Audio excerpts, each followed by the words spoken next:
newer notes, and the results are, man, they kind of make me mad. A few of them do.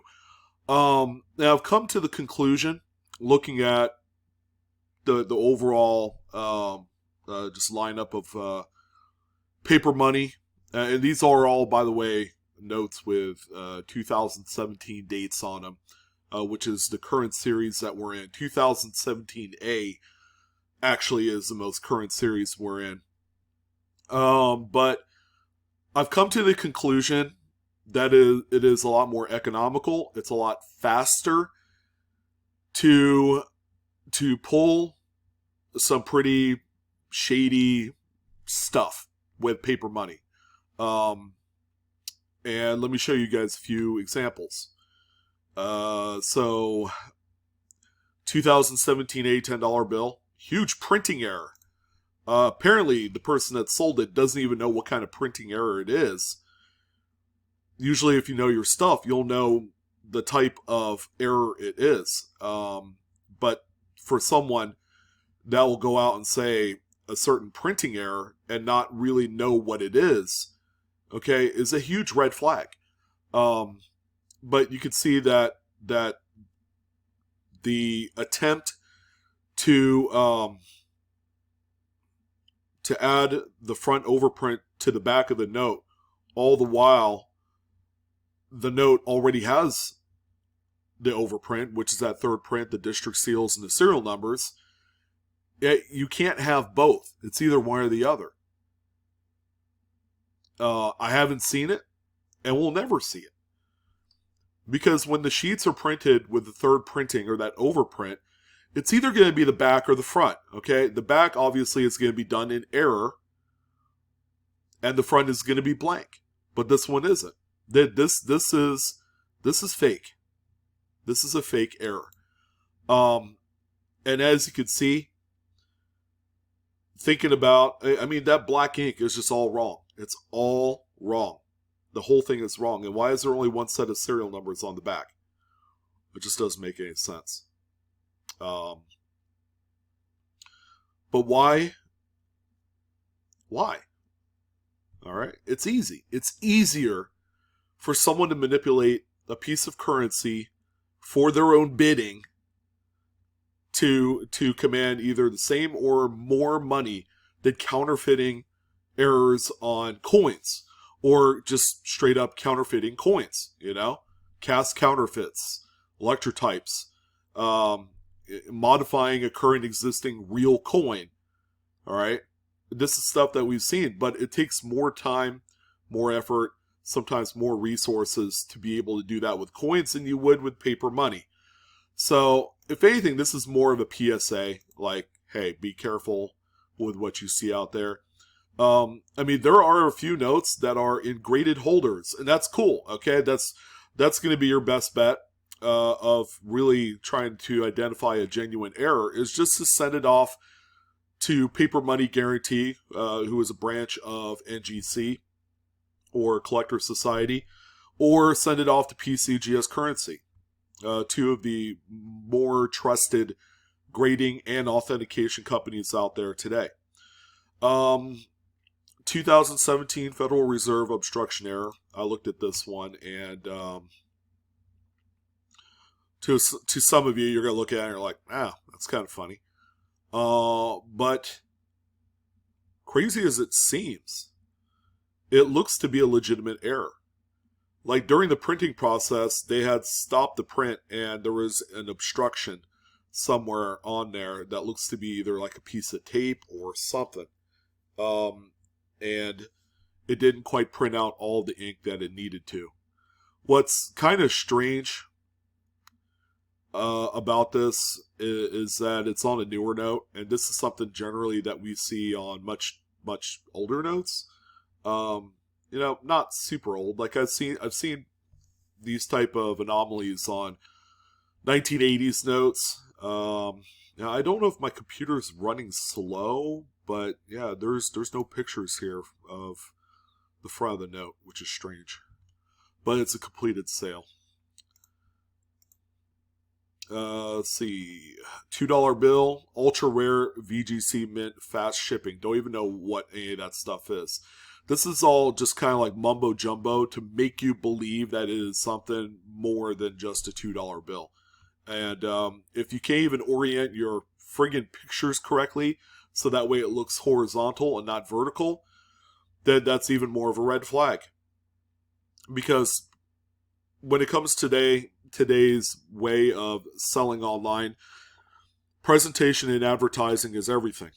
And if you can't do it correctly, people shouldn't go to that note and buy it. All right, along with any other things. If the photos are suspect, or what's the word these days? Sus. My 9-year-old says it all the time. That looks sus. Yeah, it does, my dear. This was actually cool. This is actually a real error. They call this an Inkwell contamination error, where some of the black ink had leaked into the green, therefore making some of the green ink areas on the note kind of almost black. And that's what we're seeing here. And we're seeing it more on these notes that are produced on the newer LEPE presses. And this is a really cool anomaly, although I think it's priced appropriately given today's, I guess, market. $50 to $100 is normally where I've seen these things sell for. But yeah, sometimes they'll see one set of serial numbers that's more on the blackish side, or you could see both sets of serial numbers, but not the district seal. The district seal is going to look green. I haven't found one that's a dark green yet. Maybe we'll see one. I don't know. But this is a very neat error. And I believe it is attributable by the graders. So I think there was one other note that I wanted to... Oops. I didn't want to do that.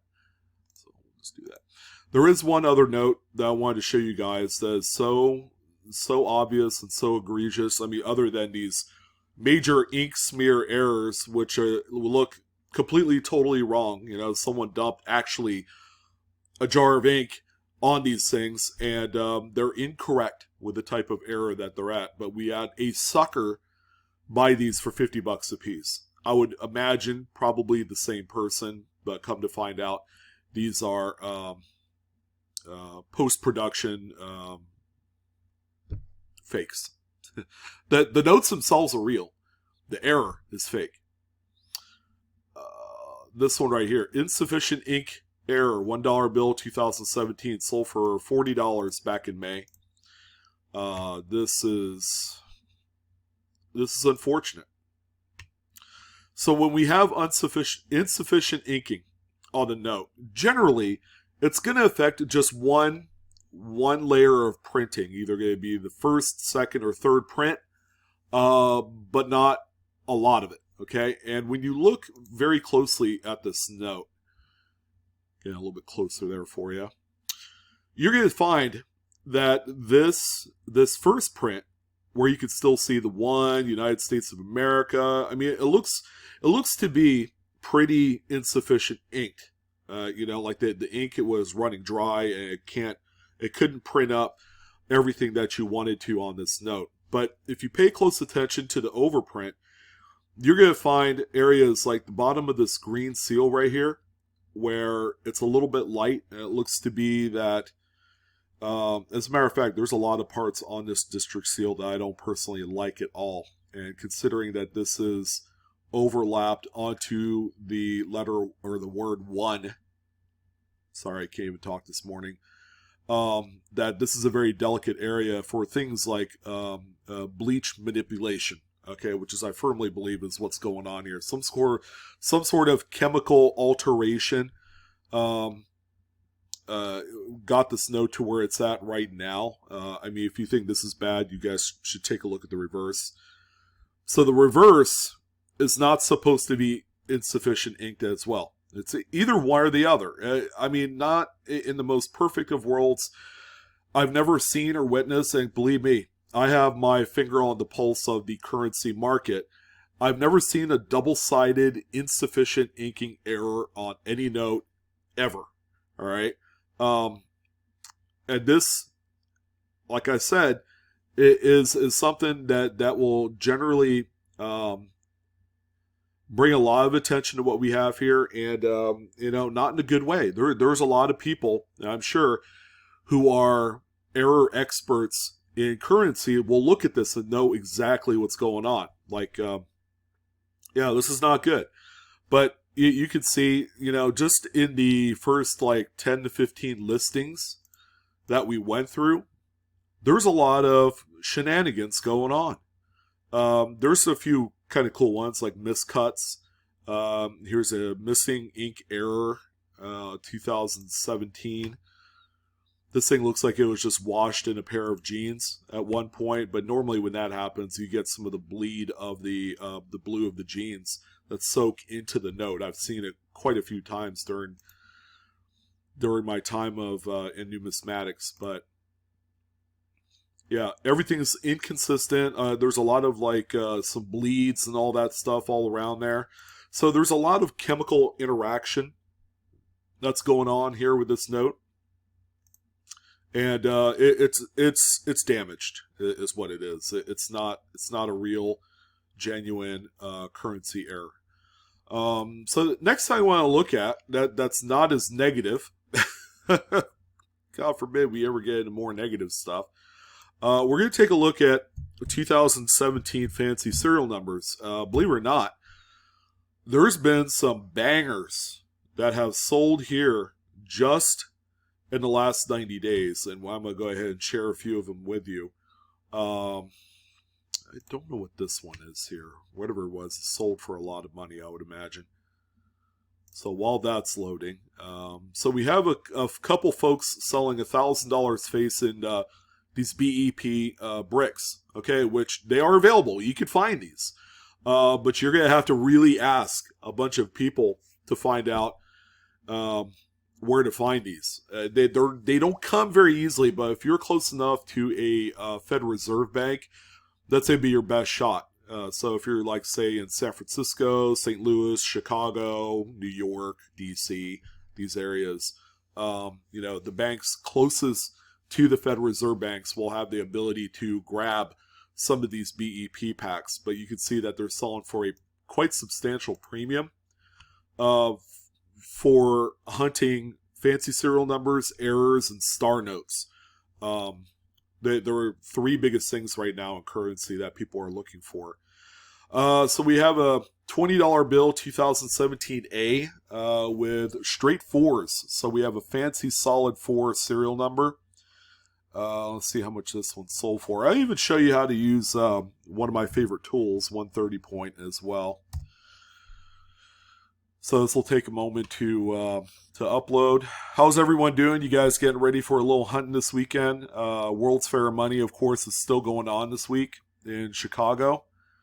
If you guys are doing that, one of our live Coin Q&A panel members are currently at the show. I think he's still there. Adam's there right now. So he's walking around the Bourse floor and talking to people and making it happen. So this is 130 point. People use this generally for sports cards and trying to find out how much best offers have sold for, but I also use it for coins. So what we're going to do is I want to click into the listing, and we are going to select the actual listing title. And then we're going to go back in here. We're going to go into this top line that's blank and paste it in there. And then hit submit. Let's see how much this one sold for. Let's see. So we're going to take out something with this. Here, let's take out this last bit here. See if that helps. Sometimes if there's like special characters, it's not going to bring up the listing. All right, there we go. So it's this top one right here. $1,300 is what that one sold for. Wow. Impressive. So that's a $1,300 find right out of circulation. Let's go ahead and take a look at the condition, just to see what we're dealing with here. Definitely a little bit circulated, that's for sure. It's not...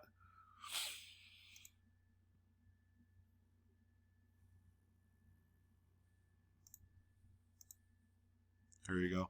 Yeah, definitely circulated. Straight fours.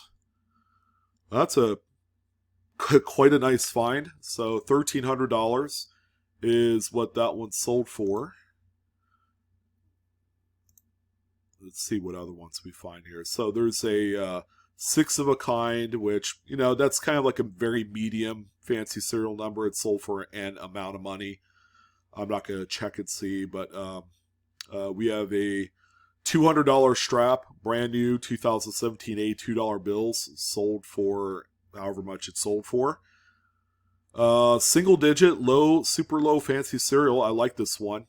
Serial number 6, sold for $530. It is a $1 bill. Okay, this is one instance where a $1 bill sells for moon money, over 500 times face value. It's like going to the casino and hitting it big on a slot machine. You know, it's pretty crazy. But this is the safer way of doing it because you're playing with house money. You're not ever really dipping into your reserves. 47 bids, $530. So that was from July 21st, like 3-4 weeks ago. Fancy repeater, 9875, 9875. Very high grade, PMG 68 EPQ. $500 is what that one sold for. Consecutive, 4 bills. This one's just above face value, so that's really not a big thing. Looks like our serial number 6 had resold, right? Not to the tune of $530 like the previous sale, but $410 with 49 bids. So something happened with that first sale. Hopefully not what I'm thinking of, shill bidding. Hopefully it's not shill bidding because that's a big no-no. Here's a 7 of a kind. 2017 $20 bill, sold for $350. So near solid. Someone put in 1 bid. Here's another one here that's sold for a unspecified amount of money. There's another $2 stack. Couple of hundos. Here's a PMG graded radar. Goodness, or PMG 69 EPQ. That's almost perfect. Sold for probably a few $100. Let's see if we can find one more huge note here. Here's 7 of a kind ones on a $20 bill that sold for $230. 77 bids, of course. 5 of a kind lucky 7s. Can't believe this one sold for that, but people will pay what they want to pay. This one is quite neat. So we have 4 pairs, 11, 22, 33, 44. So it's like a step-up ladder type of serial number. Sold for $202.50 on this $100 bill. So we got a quick little double up on that particular note. I mean, that's a really, really good story right there. And then we have 7 of a kind 8s, $200 on this $10 bill. Always spicy. Triple doubles and repeater. Nope. Sorry, that's not anything. Almost binary. It's either a binary or it's not. Okay, stop using things like almost. Stop using flipper. You know, it's not a damn flipper because the one's upside down. You know, might still look like ones, but not really.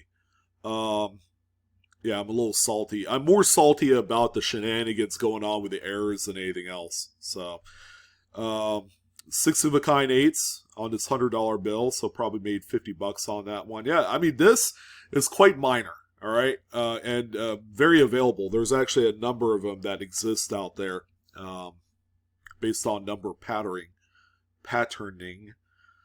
Here's 7 of a kind 2s, sold for $180 on a $20 bill. That's sexy. Is that really a fancy ladder? 2, 3, 4, 5, 6, 7, 8. Oh, almost. Oh, man. But someone paid a pretty decent amount of premium on it for being an almost straight fancy serial number. Like a ladder type. If only that first number was a 1. That'd be an expensive note. So a couple binaries, 3s and 2s, 32, 32, 32, 32. That's a super repeater. On a dollar bill, $177. Same $100 bill sold twice with 2s and 6s. 7 of a kind 8s on a older black and white is what I call it, with a little green. The pre-colorized generation of hundos. $160. So super radar, $115 on this $10 bill, although it's graded. But you guys get the big picture. Fancy serial numbers are good. Are good. And they are commanding some major buco bucks. Look at this thing. True binary with a 1 right in the middle of all those zeros. $152.50 on a dollar bill. Bless the American treasure hunting public. I love it. So that's what I wanted to talk about. Yeah, be careful out there with those errors. And if you see something too good to be true, you might as well post it on our Facebook group if you have the opportunity. Live Coin Q&A is our Facebook group. In addition, you can always send us an email, info@livecoinqa.com. I'm one of the folks on there that answers questions along with our panel group. Yeah, we'll get you down Easy Street with some really cool finds. Let us know what you do find, and we'll give you the okie dokie or the better luck next time speech. But yeah, we're always around. Go ahead and shoot us an email. And yeah, happy hunting, guys. So I'll talk to you guys later.